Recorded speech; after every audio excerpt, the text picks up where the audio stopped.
ಮುಂಜಾನೆ ಮಾತು ಏನೈತಿ, ಸಂಬಂಧಗಳು ಅವು ಹೆಂಗ ಅಂಗೈಯೊಳಗಿನ ಪುಟ್ಟ ಪಕ್ಷಿಯ ಹಾಗೆ. ನಾವು ಗಟ್ಟಿ ಹೆಂಗ್ ಹಿಡಿದ್ರ ಸತ್ತು ಬಿಡ್ತೈತಿ, ಬಿಟ್ರ ಹಾರ್ತೈತಿ.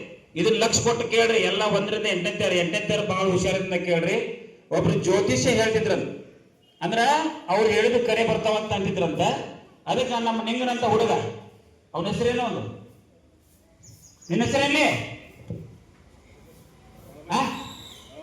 ಹೊಳಬಸ್ಸು ಅಂತ ಹುಡುಗ ಏನ್ ಮಾಡಿದ, ಒಂದು ಪಕ್ಷಿ ತಗೊಂಡ, ಒಂದು ಗುಪ್ಪಿ ಹಿಡ್ಕೊಂಡ. ಹೊಳಬಸ್ಸು ಗುಪ್ಪಿ ಹಿಡ್ಕೊಂಡ ಆ ಪಂಚಾಂಗ ಹೇಳೋರಂತೆ ಹೋದ. ಅಂದ್ರ ಅವ್ರು ಸತ್ತೈತೆ ಅಂತಂದ್ರ ಹಾರಿ ಬಿಡ್ಬೇಕು, ಅವ್ರು ಬದುಕೈತೆ ಅಂದ್ರ ಸಾಯಿ ಹೊಡಿಬೇಕಂತ ಕೈಯಾಗ ಹಿಡ್ಕೊಂಡು ಹೋದವ್. ಯಾರು? ಹೊಳಬಸ್ಸು. ಅಲ್ಲಿ ಹೋಗಿ ಕೇಳಿದವ್, ನೋಡ್ರಿ ನೀವು ಹೇಳುದೆಲ್ಲ ಕರೆ ಬರ್ತಾವಂತಾರ, ನನ್ನ ಕೈಯಾಗ ಒಂದು ಗುಬ್ಬಿ, ಇದೇನು ಸತ್ತೈತೋ ಏನು ಬದುಕೈತೋ ಹೇಳ್ಬೇಕಂದ. ಅದಕ್ಕೆ ಅವ್ರು ಹೇಳಿದ್ರಂತ, ಎಲ್ಲ ಲೆಕ್ಕ ಮಾಡಿ ನೋಡಪ್ಪ, ಆ ಗುಬ್ಬಿ ಬದುಕ್ಬೇಕಾದ್ರು ನಿನ್ನ ಕೈಯಾಗ ಐತಿ, ಅದು ಸಾಯ್ಬೇಕಾದ್ರು ನಿನ್ನ ಕೈಯಾಗ ಐತಿ, ಎರಡು ನಿನ್ನ ಕೈಯಾಗ ಐತಿ ಅಂತ ಹೇಳಿದ್ರಂತ.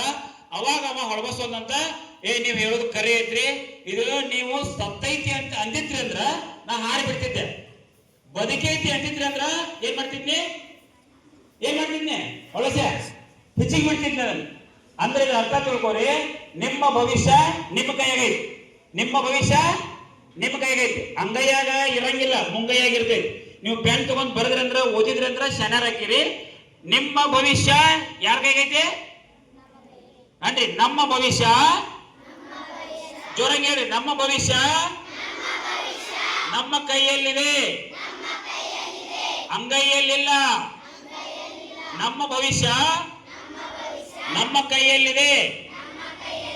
ನಾವು ಚೆನ್ನಾಗಿ ಓದುತ್ತೇವೆ, ಬರೆಯುತ್ತೇವೆ, ಜ್ಞಾನರಾಗುತ್ತೇವೆ.